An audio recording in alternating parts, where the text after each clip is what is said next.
Tidak semua cinta pandai berbicara. Dan tidak semua pengorbanan pandai terlihat. Ayah adalah salah satunya. Fakta pertama tentang seorang ayah. Ia jarang menceritakan lelahnya. Ayah pergi pagi saat rumah masih sunyi dan pulang malam saat semua sudah terlelap. Bukan karena ia tak ingin bersama keluarga, tapi karena ia tahu ada tanggung jawab yang tidak bisa ditunda.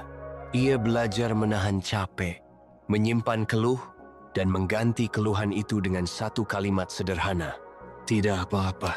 Padahal, seringkali itu berarti segalanya sedang tidak baik-baik saja.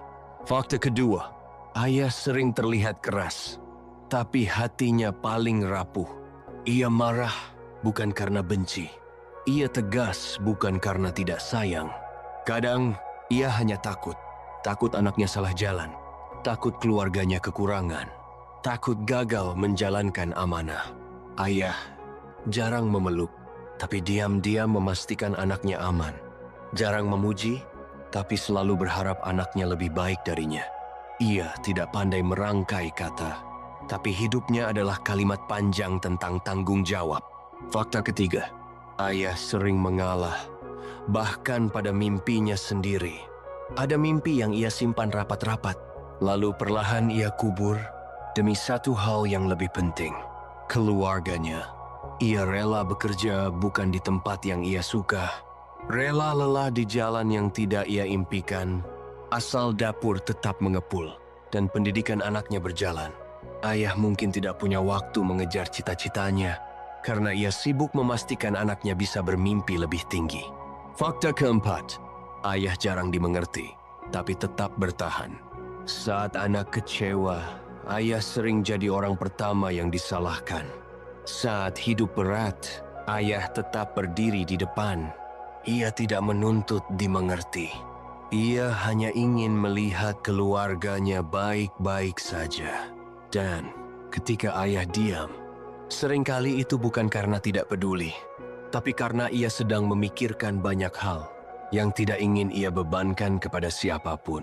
Fakta kelima dan ini yang paling sering terlambat disadari. Ayah juga manusia. Ia bisa lelah. Ia bisa takut. Ia bisa merasa gagal. Tapi ia jarang mengakuinya. Karena dalam pikirannya, jika ia runtuh, siapa lagi yang akan berdiri? Maka ia memilih kuat, meski sendirian. Dan seringkali, kita baru memahami semua ini saat suara ayah mulai pelan, langkahnya melambat, dan rambutnya memutih tanpa kita sadari. Saat itu, kita sadar, lelaki yang dulu terlihat kokoh, ternyata telah lama menahan segalanya demi kita.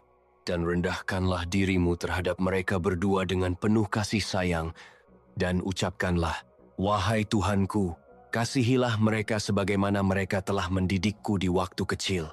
Quran Surat Al-Isra ayat 24. Jika ayahmu masih ada, jangan tunggu kehilangan untuk belajar menghargai. Dan jika ayahmu telah tiada, doa adalah bentuk cinta yang tidak pernah terlambat.